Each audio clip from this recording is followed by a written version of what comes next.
தஞ்சை மாவட்டம் ஒரத்தநாடு அருகே கனமழையால் 1000 ஏக்கர் சம்பா நெற்பயிர்கள் பாதிக்கப்பட்டுள்ளதாக விவசாயிகள் கவலை தெரிவித்துள்ளனர். இதுகுறித்த கூடுதல் விவரங்களுடன் இணைகிறார் செய்தியாளர் ராஜசேகரன். விவரங்களை பதிவு செய்யுங்க.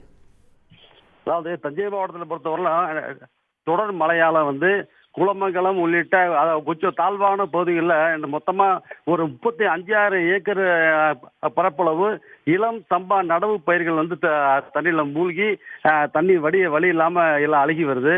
இந்த நிலையில் இது ஒரத்தநாடை அடுத்து உள்ள புலவன்காடு கிராமத்தில் இப்போ அறுவடைக்கு இன்னும் 15 நாள் தான் இருக்குது. இப்போ இது முன்பட்ட சம்பா இது ஆழ்குழாய் பாசனம் மூலயமா சாகுபடி செஞ்சு இந்த 15 நாள்ல அறுவடை செய்ய வேண்டிய நெற்கதிரிகள்லாம் அப்படியே சாஞ்சிடுச்சு. உடனுக்குடன் செய்திகளை தெரிந்து கொள்ள சன் நியூஸ் பெல் ஐகானை கிளிக் பண்ணுங்க.